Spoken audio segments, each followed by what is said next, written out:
So you're obsessed with UFOs, right? Is that safe to say? It's safe to say, but it's not so much just the UFO itself. I mean, I don't call them that anymore. We call these advanced aerial threats. They're different. But Threats? You honed in on a word we weren't supposed to really get into here in the first part of the show. Did you have a plan? I have a very long plan. Like my company's going to be building, this electromagnetic craft that really can do the same thing to time that I've been telling you about. Other civilizations have that too, which means you can traverse those distances of space. And they also time travel, which is different than what people think in like a movie where they sit in a machine and all of a sudden you're in the 1930s and you got to go save humanity. When you use the technology, there's a time difference between what they're doing inside of an artificially created bubble of gravity of sorts, and then what's on the outside. So if you're on the inside of one of those machines, everything would be skewed more black and white. There would be like a red shift, and everybody would look frozen. So you literally could fly around and grab a Coke out of someone's hand and put it in someone else's hand. It's really... Where are you getting this from? Well, take a wild guess. Look at the people I'm surrounded by, So the people you're surrounded by are telling you this? Is that what it is?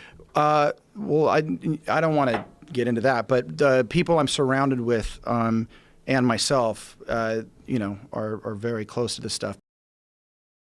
90 days after the Roswell event, CIA was created, the Air Force was separated from the Army, the National Security Act was created, and all those things are mechanisms to start learning more and to start getting private industry off the ground. So that had nothing to do with World War II? You think it had to do with aliens? Oh, I absolutely think it. Well, both, because what I believe crashed at Roswell was, I believe it was German from Argentina, but it had hallmarks and technology based on alien technology. So we put out a story saying it's alien, and then we put out a story saying it's a weather balloon. But the real thing we didn't want anyone to guess, and that's why we put those two things out there. And that's kind of how they do it.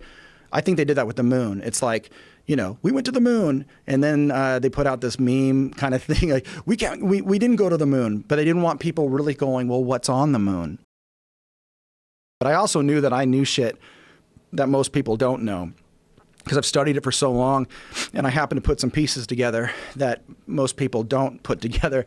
So before I came out with that book, and before I came out with the plan to take that, make major motion pictures and all that kind of stuff, I knew I needed to ask permission. I was like, look, I know what's going on here, and you guys are doing a kick-ass job, and I would have done the exact same thing should I have been the guy at the top that had to make some really hardcore decisions 70 years ago. So I want to support you. I think people are cynical because there's a vacuum. You guys can't say what you're doing. So all these people are just coming up with a bunch of bullshit to say, oh, they don't want us to know, or we can't handle it, or it's all about oil and money and all this weird shit.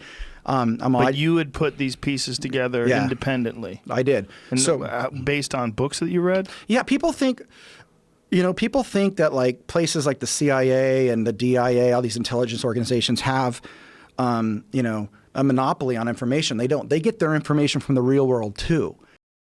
I can't say who they were, and they listened to my pitch, and then I got a email out of nowhere that says meet us next to the Pentagon at this day and time, and I did that.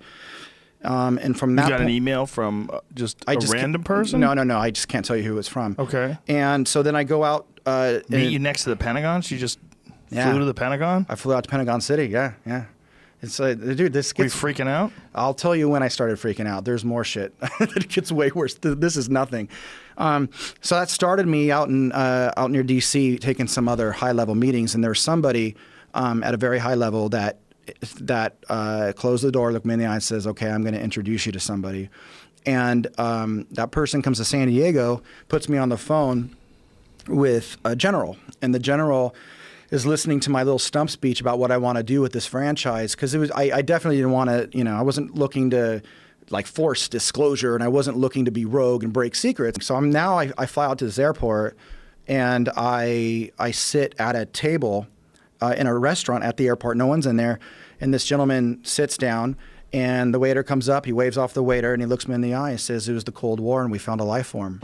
And that's when I started shitting my pants, because I know a lot about this stuff, but you always wait to talk to somebody that is one of the inside people. You always want to have... So he sits down at a restaurant with you at the airport and tells you that they found a life form. Yes. And during the Cold War? During the Cold War. And everything that they did and every decision they made at the time was because of the consciousness of the Cold War. And why has this guy decided to meet with you at an airport? Because the only way you meet with these people, the only way you ever would have anyone talk to you is if you can provide a service that they need. Mm-hmm. And my service was pretty interesting to them, because I said, look, you guys, you struggle with saying disclosure. You want to tell everybody everything, which I don't think everyone should know everything. And then you say they can't handle it, so don't tell them anything, And I'm like, there's a middle road there. And here's the way I would do the middle road.